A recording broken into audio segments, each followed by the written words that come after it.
The Alpha Simp is a flawed and manufactured idea of what men are supposed to be, usually going out of his way to demonstrate some type of strength or virtue that he expects will receive praise or interest from women.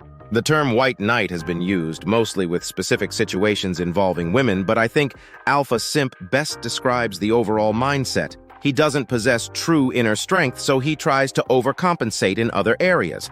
He displays a lack of regard for himself, will engage in self-deprecating humor, and in this situation is de facto flexing about how much hardship he can endure by eating frozen food. It's obvious that she was not impressed and was quite turned off by his behavior, and we see people rush to criticize her. Why? We have been given flawed paradigms about what men and women are and consequently how they're supposed to interact, resulting in tremendous social dysfunction seen in the loneliness epidemic.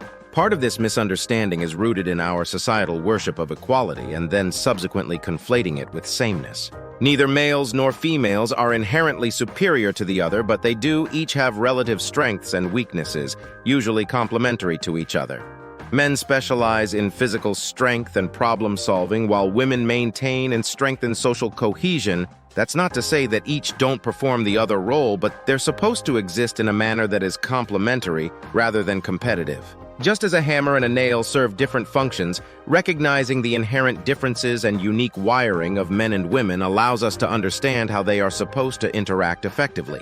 Men naturally think in terms of function, striving for efficient task performance and swift transitions. This mindset extends to mate selection, where we aim to progress things once a woman meets certain criteria, an approach grounded in efficiency.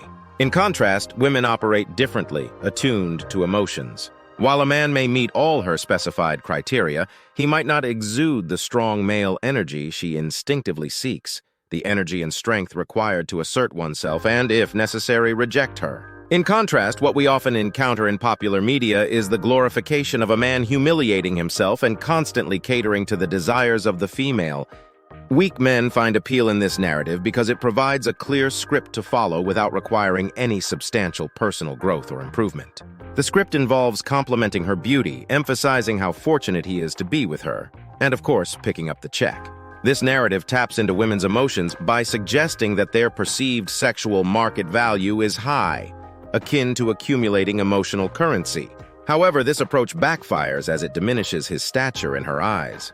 His inferior status is why he showers her with compliments, but at the same time, men are taught that putting forth incredible effort despite a lack of reciprocity from the woman is the pinnacle of masculinity. Failing to demand appropriate respect for himself triggers a woman's instincts to terminate the relationship in search of a partner of higher status. This scenario worsens if the man has already committed to a legal agreement that puts him at a disadvantage. It is further exacerbated if he succumbs to societal rituals of supplication, such as presenting a diamond ring for marriage.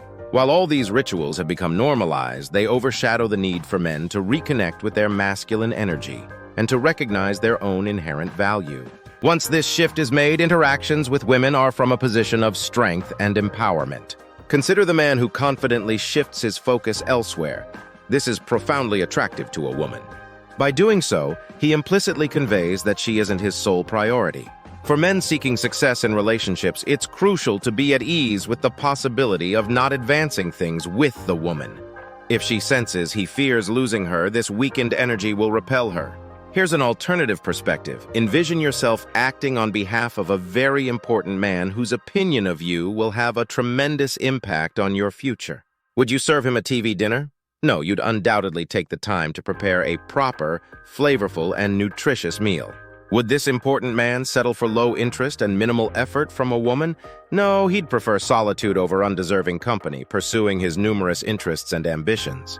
Essential to personal growth is the ability to separate oneself from undeserving individuals. This distinguished man doesn't excessively embellish his speech or movements to impress others. Instead, he speaks purposefully and moves with poise, comfortable in any situation, regardless of size.